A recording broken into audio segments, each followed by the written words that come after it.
what she believes and what she does. I met her last year. She has already been involved with some of the people in cohort 2. And I just have never had such a compelling story about this workplace wellness and leadership, from anywhere. That is where I had her talk about this whole thing. And she's a medical doctor, so when you connect that with social justice fight, and you really connect that and give your heart to it, something really happened. So I could not wait for this session today. You have a biography. I don't need to go into the details, but she has dedicated her life to this very important issue. And actually, in spite of being a clinical doctor, medical doctor, she is that is there on the side, but that is not what she's doing. What she's doing is what you are going to hear today. And I hadn't had a medical doctor who can combine the two things and who can fight and who can understand the issue in such a way that brings the fight that we all face today. And as we all know, mental illness, burnout, has become an epidemic. It is no longer that small thing that is happening to a few people. And so I'm so glad you could make some time today, Dr. Moto, to speak to these people. I have told you a little bit about them. They are from Kenya, Uganda, and Tanzania. And we are in your hands the next 2 hours, and there's no better place to be right now. So welcome, welcome, welcome. Feel one of us. I call her my sister, so I find it hard to introduce her formally, but welcome to Collective Rising Leadership Institute Celebration Summit for Cohort 3. Thank you very much, Joyce. Oh, is it echoing? Is it too much volume on my side? Can you hear me now? We can hear you very well. Okay. I'm feeling like I'm talking to myself, but I will continue because there was an echo before that. So, sort of before I get into the introductions, which I will do in a minute, I just want to make sure that the technicalities are okay.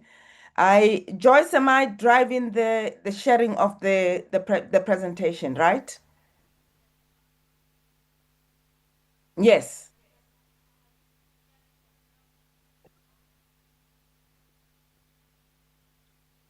So tell me what you see. Are you seeing my sharing of the? Yes, we can see your PowerPoint. Okay. And maybe you can say something. Maybe you can say something about yourself and Spiral Alloy. I did not say anything. Yeah.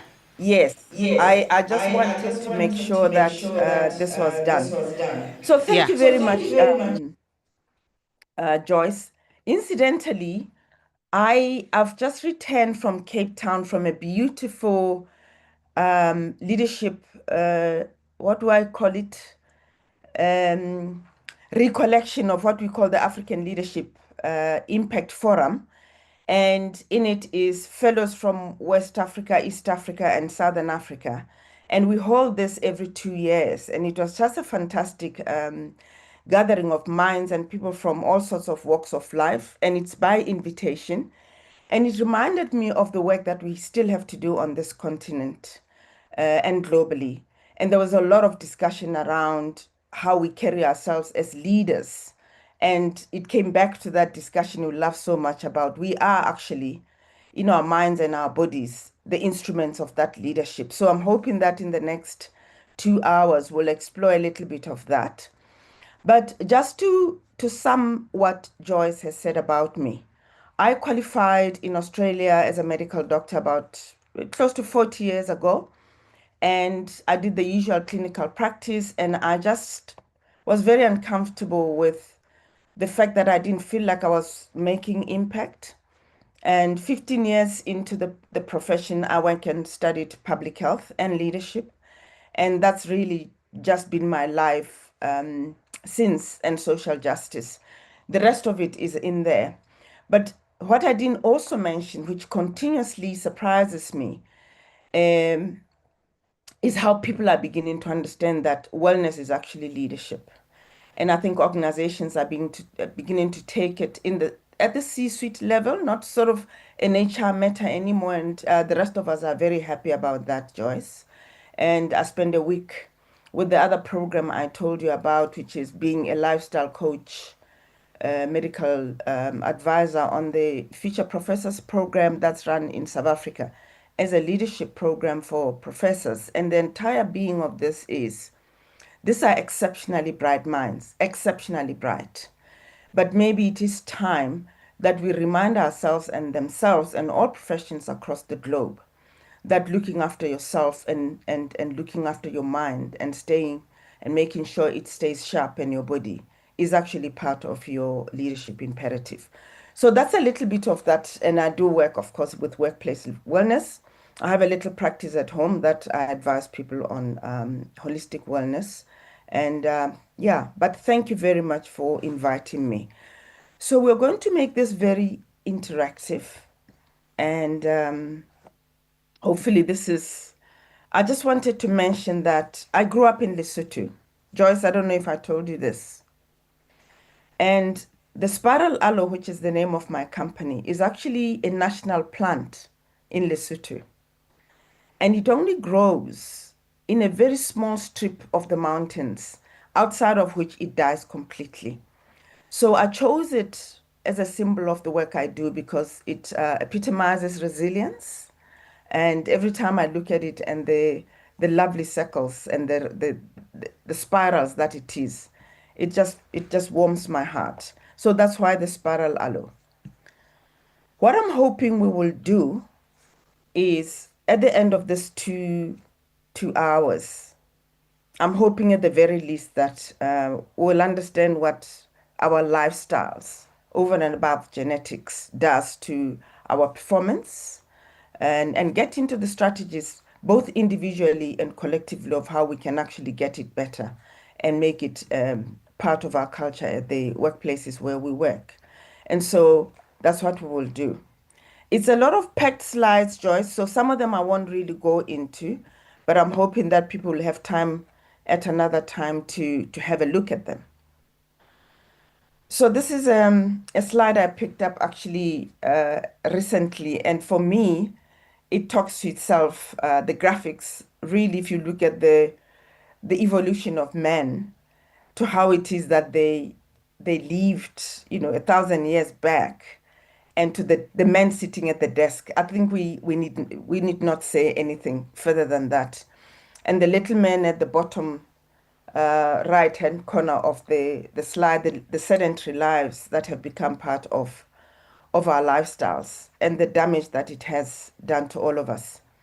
The statistics differ every time you look at them, but something about the sedentary lifestyle of sitting at a desk for 8 hours and an equivalent in damage of smoking a whole packet of cigarettes. That's how damaging the sedentary lifestyles have become. That was just an introduction into how damaging this is. I would like to pause a little bit here and ask anybody if they've had an opportunity to watch this series on Netflix. It's been around for a little while, 2023. The Blue Zones on Netflix. Anybody? Like, just by a show of hands.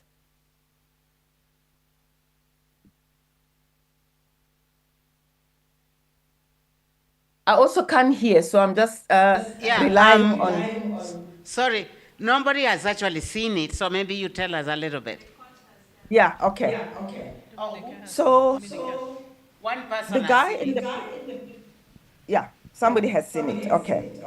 But basically, what is the Blue Zones?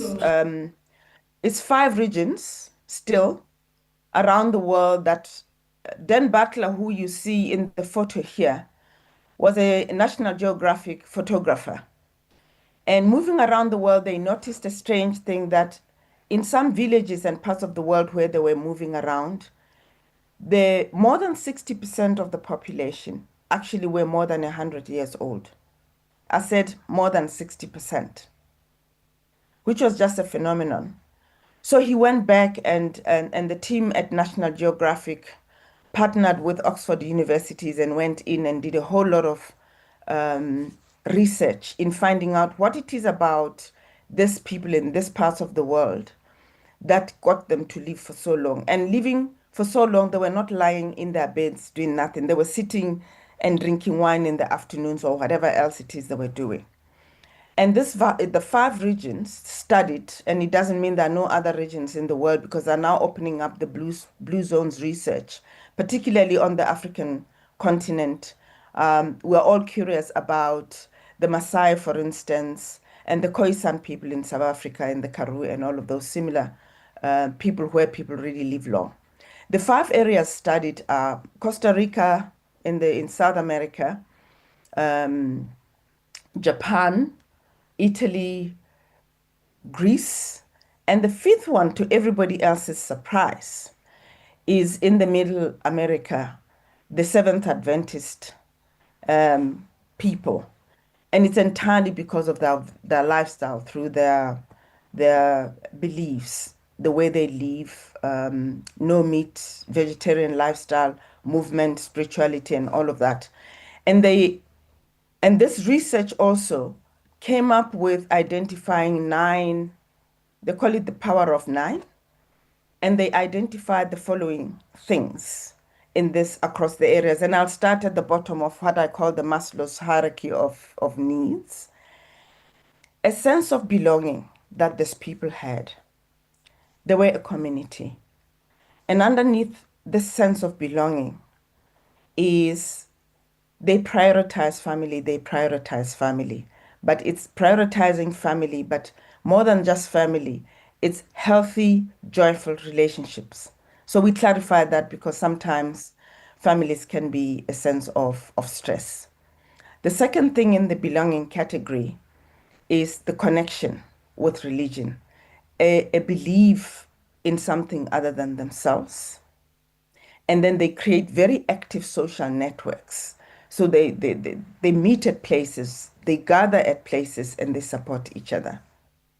The second rather on this pyramid is they eat wisely.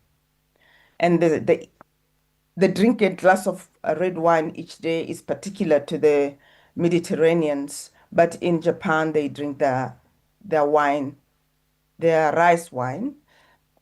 In South America equally.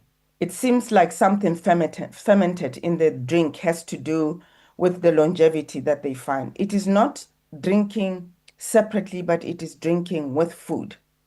Then they eat more veggies, less meat, and processed food. Of course, there's no processed food in these villages at all. And then the concept of eating until you are 80% full and not bloated is a Japanese concept that they also notice cuts across all of these regions. And then the third rather on the ladder is the right outlook in life, knowing your purpose. They truly believe in this strong sense of their being and how they show up in the world is a very strong thing. And then they work less, slow down, and take vacations. And we'll get into this a little bit. And I'm hoping that as we go through this radars, people are beginning to ask questions about how do we transfer these outlooks into our modern day life where we are working. And then the last one right at the top is this moving naturally. There are no lifts they take. They actually don't take cars. They just move around, go to church by walking, visit the neighbor, make daily physical activity an unavoidable part of your environment.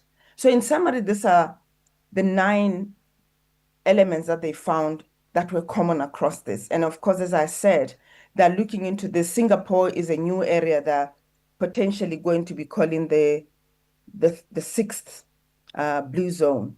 So I'm going to pause here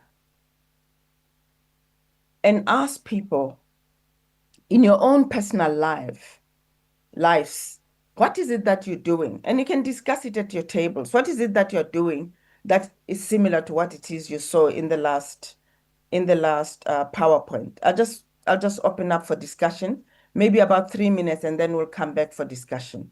If we can pause and just discuss that. I'll therefore go back to the PowerPoint so that we are looking at it.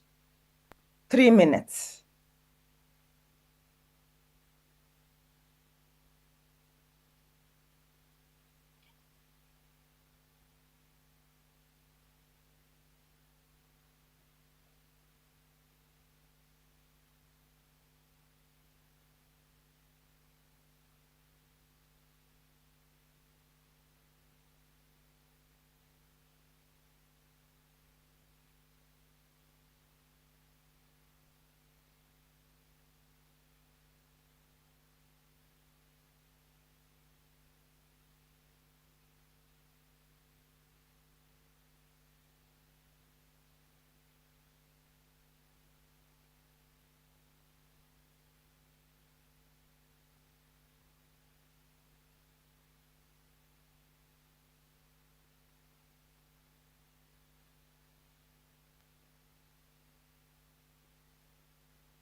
One more minute.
Okay.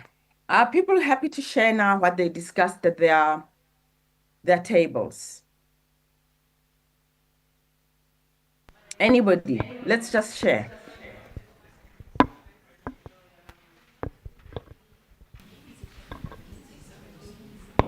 Are we ready to share?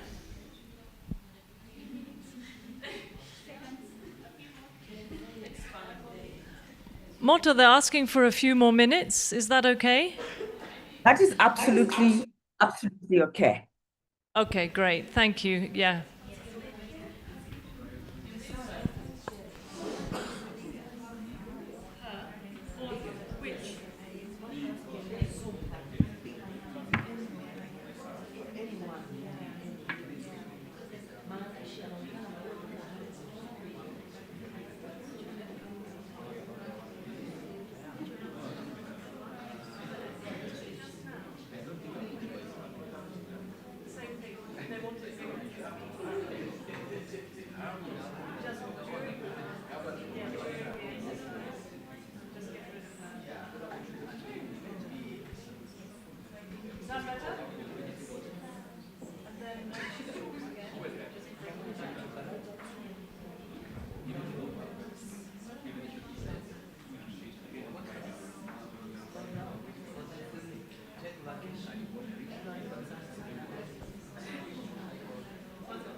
Okay. I can see that this really generated a lot of discussion. I'm very curious to hear what this was all about. And we'll get back to it. But I'm really keen to hear what came up for people. I can just hear the animated discussions in the room. Anybody?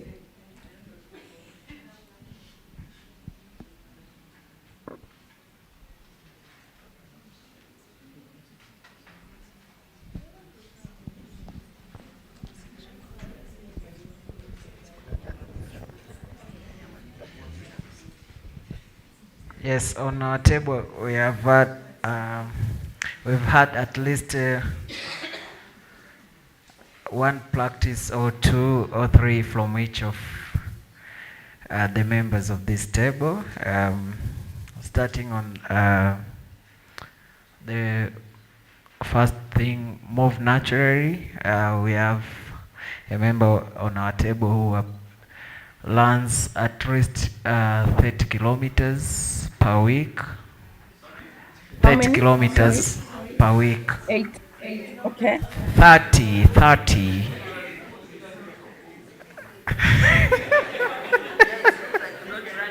It's not running from anything. It's just a part of physical exercises.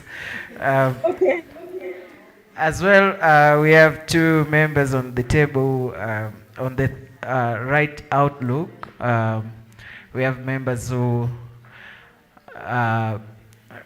take vacations, work less at the point where they feel exhausted, and don't pick up calls during the weekends so as to create more time for relaxation. Okay. And, eat wisely. We have members who take at least a glass of wine on a daily basis. And yes, but at that point also, it has been a challenge. Most of the members say that they cannot take meat out of their meals. Like any meal that they have, at least has to largely comprise of meat. Yeah. And lastly, on the sense of belonging, members of this table, they have social networks, mainly focusing on family development, family connections, prioritizing family, taking out kids on the weekend and take time with the kids on the weekends, as well as connecting with the religion. Thanks. Thank you very much for this table. I'll come back to the comments. I think what we'll do, we'll go through all the tables and then hear what people said, and then we'll come back to the interrogation. Okay, thank you very much.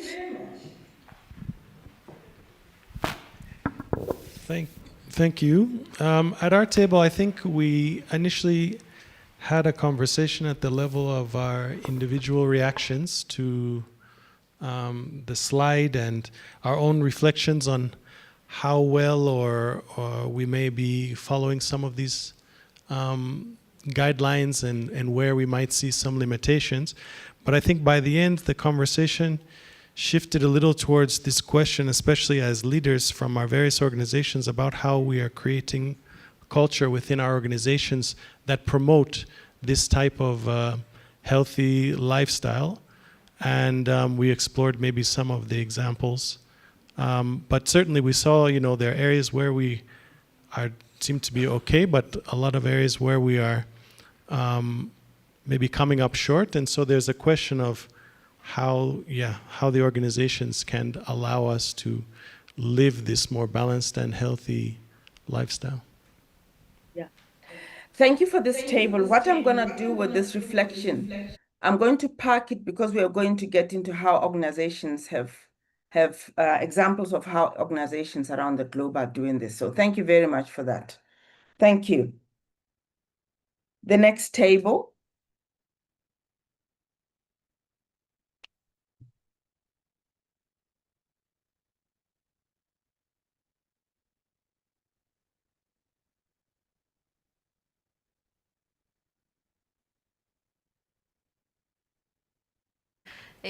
From the family, they have these healthy, joyful relationships, and also from different networks based on like faith networks or churches and so forth.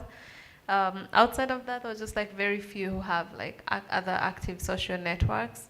With eating wisely, I think it's the same comment as others about meat being central to a daily diet. With the rightful outlook, it seems like everybody has like a strong sense of purpose and is trying to live their lives in a way that is aligned to that purpose.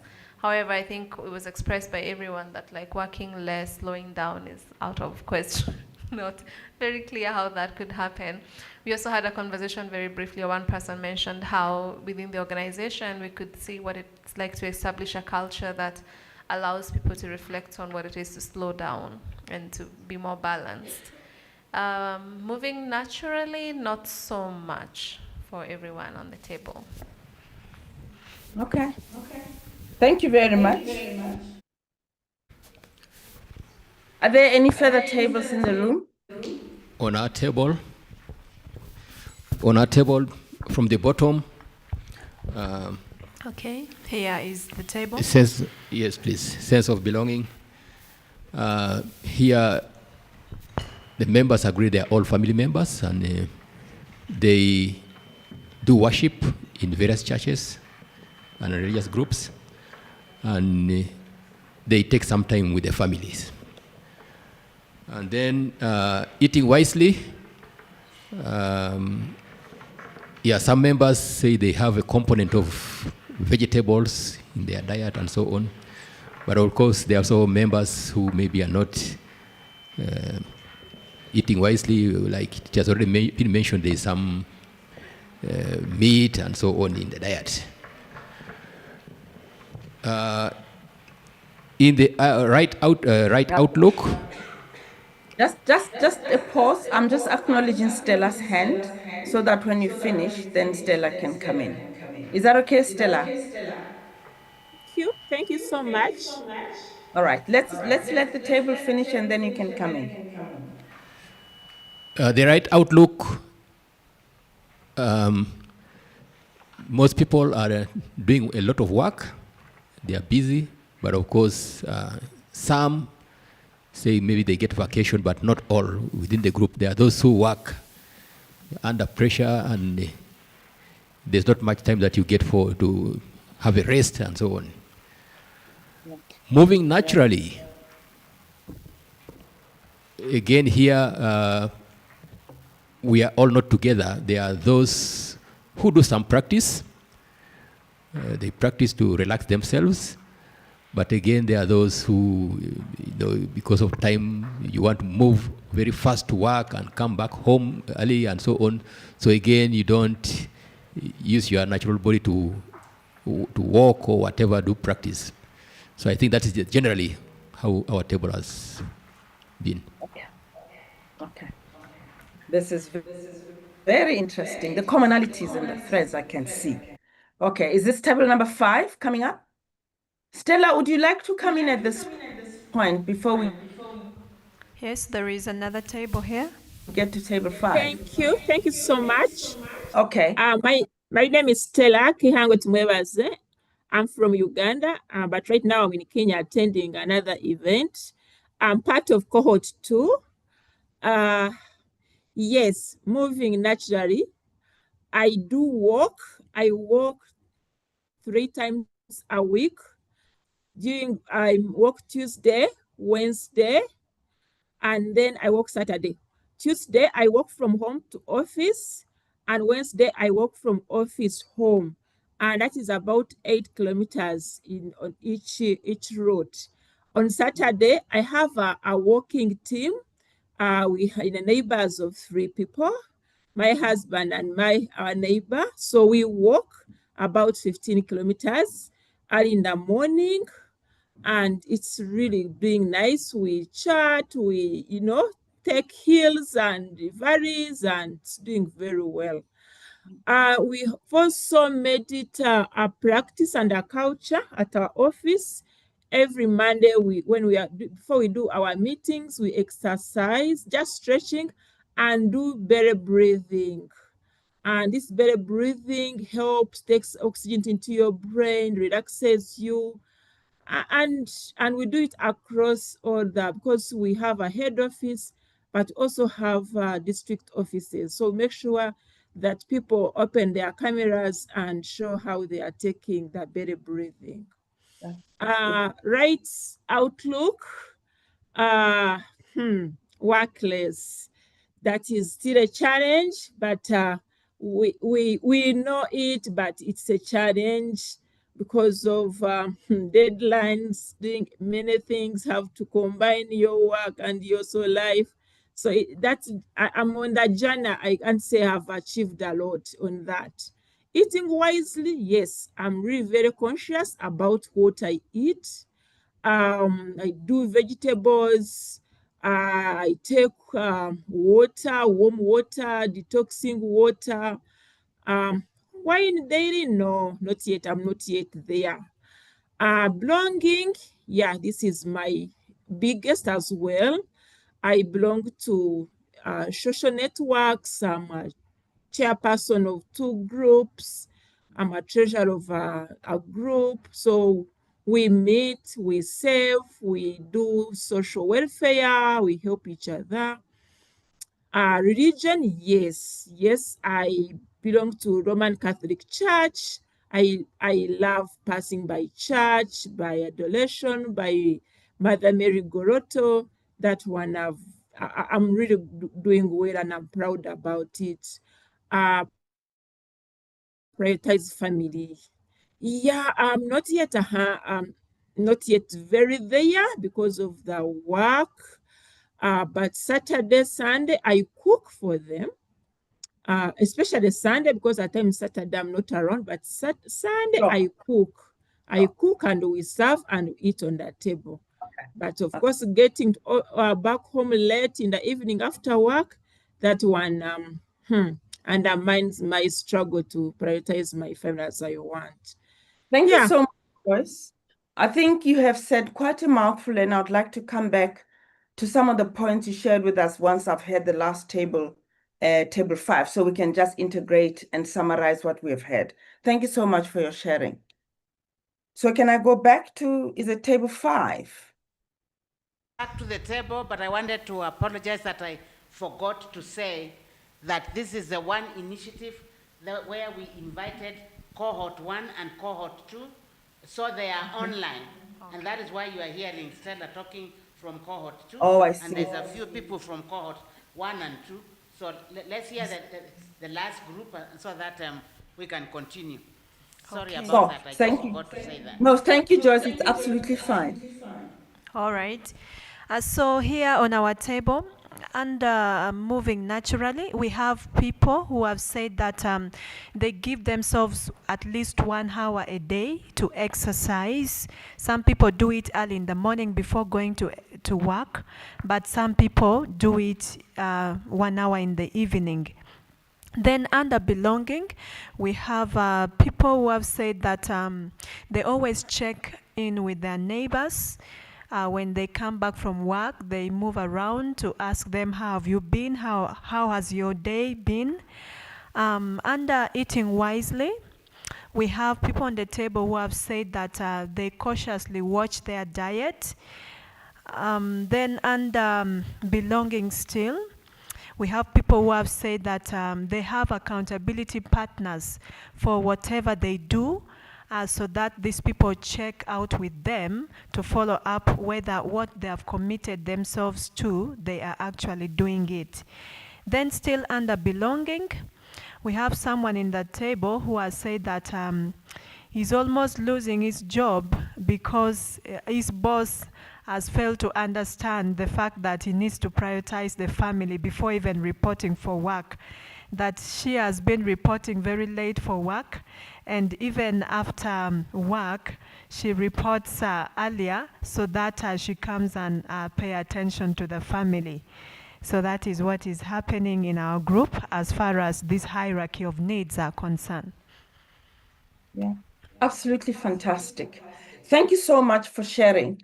So what I would like to do in terms of summing up what I've heard, I think everybody understood, and I think you could see the thread. So very quickly to further share how difficult this work has been. Everywhere I've been, it is really a struggle because we're dealing with behavioral change. We're dealing with closing the gap at an individual level between, we know that we should eat well, we know that we should move, we know that we should have positive family connections.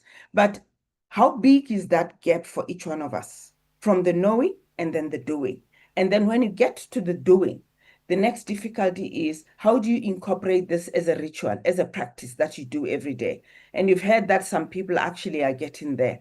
So I'd just like to add further how other people are doing this, from really just presenting the power of 9 in different settings that one goes through. The one around organizational difficulty and the sort of the job versus family difficulty we'll get into towards the end of this presentation. The moving naturally, there's a movement, if I would call it that actually gym membership is expensive.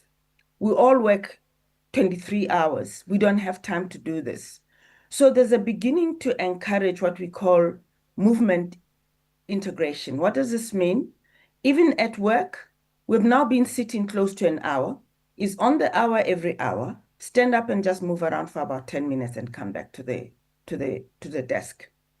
It's an increasing movement because of the realization that if you're a mom or a dad and you have a pickup run in the afternoon, and then you have to get back home, and then you have to cook, and then you have to do your work, you have to start thinking about movement in the manner in which it becomes a fabric of your daily life, as opposed to yet another 2 hours out of your already overpacked schedule and go into the gym.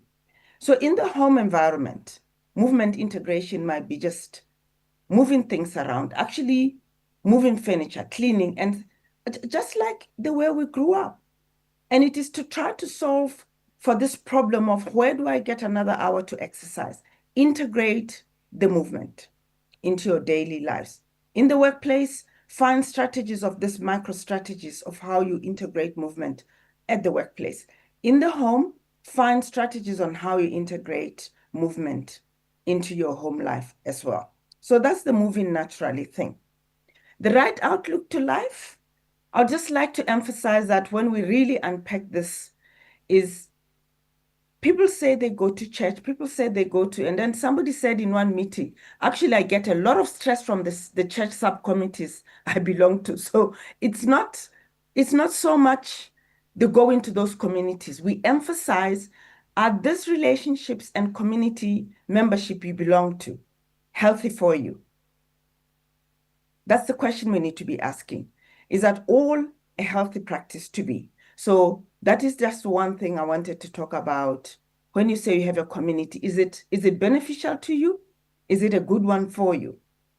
Now let's talk about nyama chomas and all of those things, because I think the sharing of red meat is not to say all of us become vegetarians or pescatarians, whatever area we join.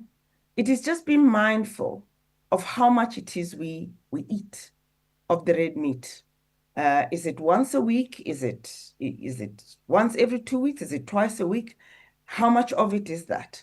And I think it is just a discussion around being mindful about what it is that we put on our plate. It's not asking people to become culturally what it is that they're not used to. It's raising awareness around what it is that we put on our plate. So I think that's how I understand that. Alcohol. There are a lot of people that don't drink. And it's not to say that suddenly you have to include fermented drinks in that way into your diet if that hasn't been part of it. But even in those communities that drink, it's part of the jubilation and the celebration, and it's part of food. It's not the sitting down that we do with liters of whiskey and whatever else we drink to make ourselves feel numb and drinking it separately. This whole thing is about just raising awareness about how all these different elements can be done. And finally, I think Singapore, I shared, is beginning to be explored very deeply as potentially the next blue zone. What has happened in Singapore is totally amazing, because the government of Singapore has taken this as a national strategy. And what they've done is they're incentivizing young people to live with their grandparents. So they're doing housing units where they actually incentivize young people to as opposed to putting them in isolation in what do you call them, retirement homes, and that it comes with certain benefits. So it's beginning to incorporate into the modern lifestyle ways that we can actually recreate those communities that we grew up knowing.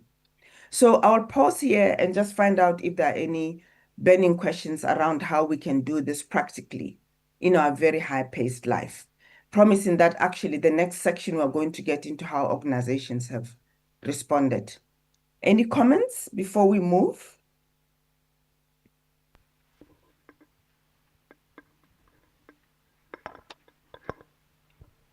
Okay. Question. Was there a question? Yeah. Yes, yes. Okay. At the table, we're wondering how you know you're 80% full. I think it is a concept rather than an exact measure. And the way the Japanese describe it is really just eating until you are just right. And to be fair, I think it's not 80%, it's not 90%, it's not 77%. It's a philosophy of not eating until you're really uncomfortable. I think for me, that's a philosophy. It's about just eat enough to just deal with that sense of hunger. And when you feel you're full, don't go over it. So for me, it's not the 80% as such. It is the philosophy behind that, what that means in real life. I don't know if that answers you, right? Okay.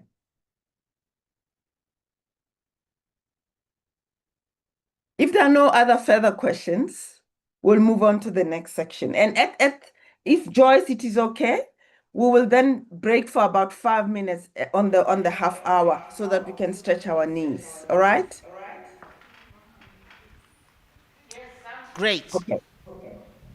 Yeah.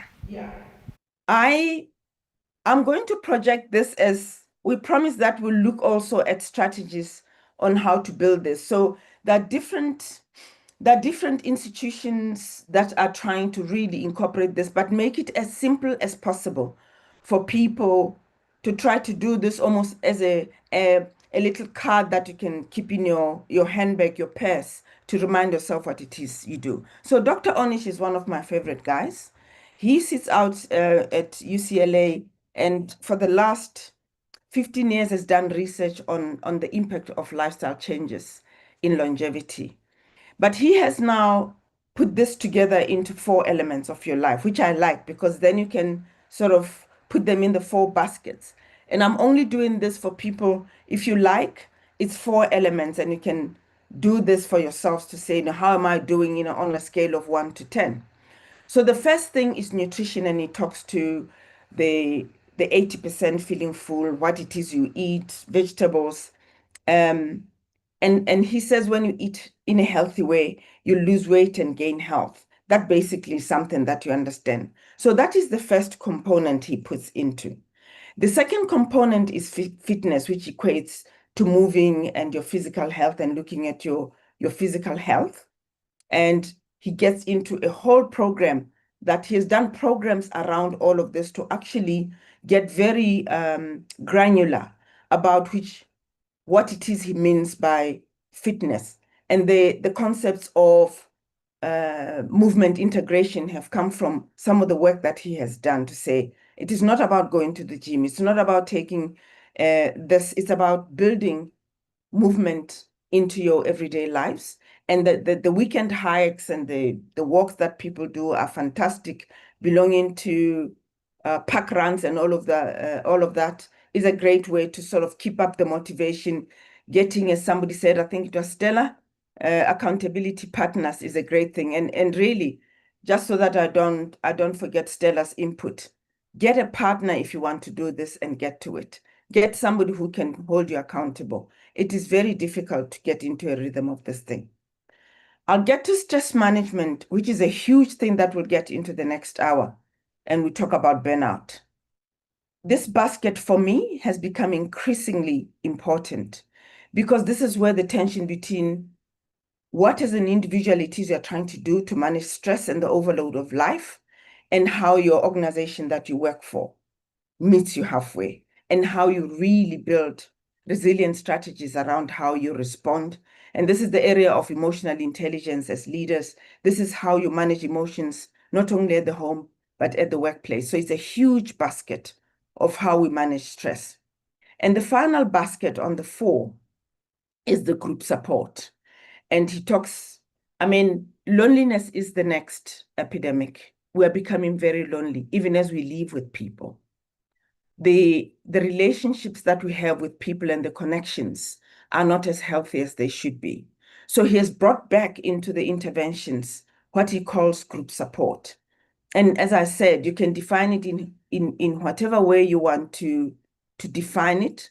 But at the heart of it, any group you belong to must not cause you stress. It must be a holding crucible of love and support that actually adds to your well-being. So this is Dr. Onish's model, and this PowerPoint, Joyce, is available for people to share, to look at later on for themselves, to just rate themselves on this, right? This is just another graphic to talk to the 4 baskets of Dr. Onish's strategy, stress management. And here he goes a little bit into actually, how do you actualize this? Sorry, my finger's a little bit touchy this morning. And he becomes very specific about the baskets, as you can see. The first one being, let's start with stress management just to complete this discussion. He already talks about how do you do this actually. Breathe. Watch your focus, laugh often, turn on some tunes. There's a whole list that even people in the room can actually share how they stress less. If we had more time, people will share. And it's amazing how every time you do this, you find new ways of how people actually de-stress, playing music and all of that.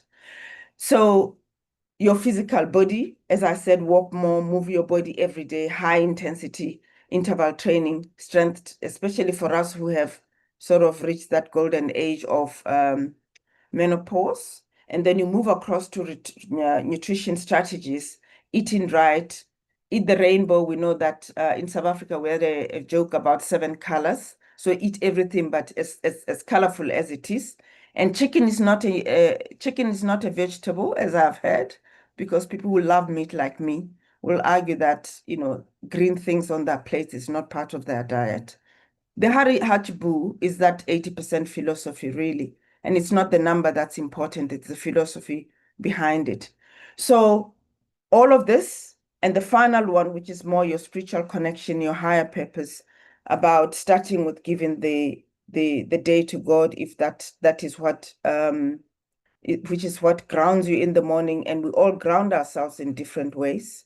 Do what it is that you love, work that you love. It's not always possible, but to the extent you can, try to measure and align your work to what it is that really inspires you. So that's the summary of this. I'm going to move on to this as a summary of this first section about the approach is always holistic. When you look about health and longevity and leadership, for me, it's not just becoming a supreme athlete at the cost of everything else around. How are your relationships? How are you showing up in the world for the people that are around you? How are you showing up in the world for the people that you lead? It's not that you are supreme body. So for me, I always caution, we do it this way to remind people and leaders that in whatever way you embark on this journey of health and wellness and leadership, always remember it's multifaceted, and it is about looking at this holistically. This last slide I'm not going to do because we are 4 minutes from our rest and getting into the next section. I'm only going to share them so that people can use them. This is a bigger circle, but of Dr. Onish, which he has collapsed and looked at it. And the next section is, I use this when we do a more interactive exercise on a scale of 1 to 10. How do you think you are dealing with all these different aspects? The 8 dimensions, which is huge, really. I prefer the 4 because I think it's more practical.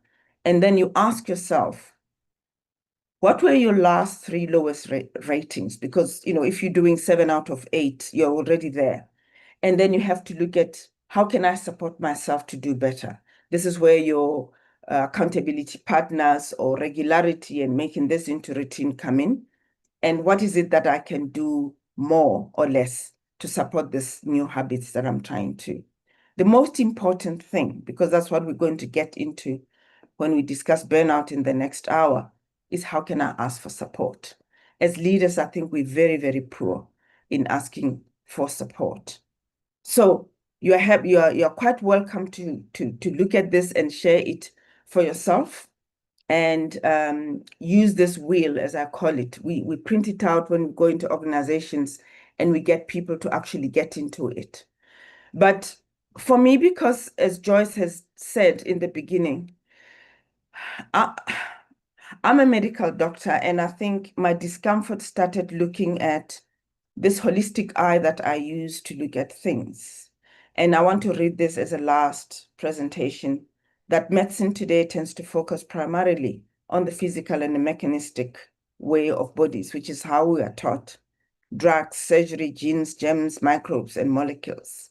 However, there isn't any other factor in medicine, not diet, not smoking, not exercise, not stress, genetics, drugs, surgery, that has the greatest impact on our quality of life, incidence of illness and premature death from all causes, than loneliness and isolation. So I'll pause here for this hour. I don't know if there are any reflections.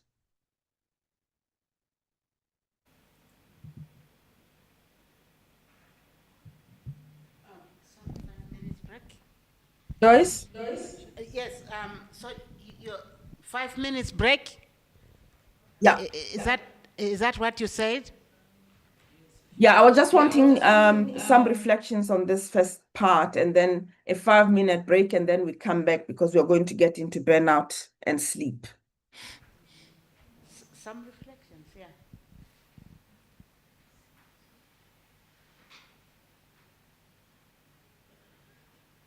Nothing. Hello. Okay. Hello. Phoebe? Yes. Okay, is it? Okay, right. Yeah, sorry. I tried to look for where I can raise my hand and I failed. Okay. Yeah. So I'm taking you back to the I'm sorry, to the blue zone. Zones? The Yeah. blue zone. Yes.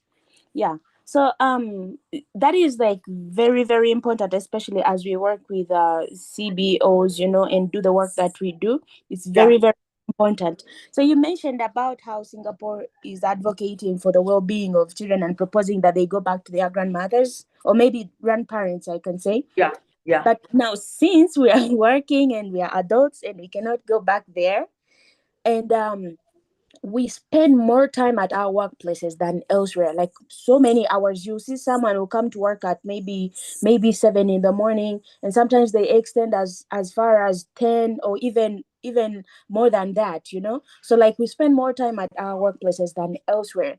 And so I'm thinking when we talk about belonging, eating wisely, right outlook, moving naturally at our workplaces, that is a very big deal for us. And that is where the rubber meets the road. Like, how do we practically make this possible? Yeah. And so, like, because we spend a lot of time at workplaces, there are kind of like some things I would suggest for us to, to work towards as persons working with organizations and the workload that we have, and there's so much that happens, because we can create a sense of belonging at the workplace if we nurture healthy relationships at workplaces, because some people can be so stressed and overwhelmed by the environment when it is not welcoming, when they don't feel in place, and they feel maybe they are discriminated because of this or that. That happens. But when we nurture the healthy relationships at work, they kind of like help us to get a sense of belonging. We can even create time for devotionals, daily. I've worked with different organizations, mostly Christian, and it is a way of life. You always have devotionals, and everything stops at the time of devotion. So we can also do this. We can consider employees family time. Like, for instance, if someone told you, I have a sick child, or my wife is sick, or this is happening at home, I think we can just be considerate and maybe allow them the time to go off and attend to their family member. And also, this encourages them. It helps them feel that they belong, because they know that you really care for them, and you understand their situation. That eating wisely, sometimes I would think maybe because most of the employees have more meals at work than elsewhere, because they will come in the morning, that is breakfast, lunch, and sometimes maybe evening time or maybe dinner time finds them there. Like, I would suggest maybe, like, if an organization cannot provide the meals,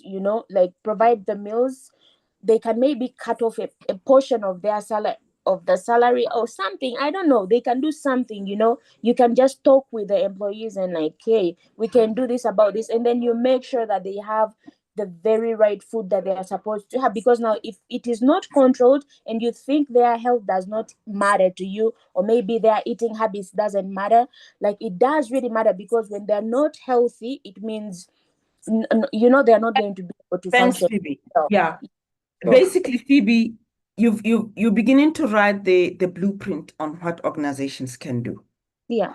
And I would encourage you to take that and share it with the network, because I think some of these things are doable. And Yeah. the next section that we're going to get into is start to understand how other organizations have done this. I've spent 80% of my life working for NGOs. I think it's a privilege to work for NGOs because you're closest to people. And I think it's probably easier there than in corporates to do some of these interventions to support people. I think so. It's a true belief of mine. I see that Cebu, Jane, is your hand up, or do you want to Yes. bring your question in the next session? Okay, your hand is up. Oh, wow. Thank you very much. I think my excitement I think, crowned it all at the last slide, where you talked about that there is no other incident that increases our exposure to illness and premature death than more than loneliness and isolation. I think that is a great takeaway for us from this session. And yet it is a low-hanging fruit, whereby connection, networks, home and belonging is very close to us for us to get to a healthy life. Thank you very much on that. Thanks, Jane. We'll get into it. We have the privilege of knowing, and I think the challenge as leaders we have is how do we actually take this knowing into practice so that we can benefit those that are closest to us. I really think let's break for 5 minutes. Let's go drink our water, and then we'll come back to deal with burnout. Thank you.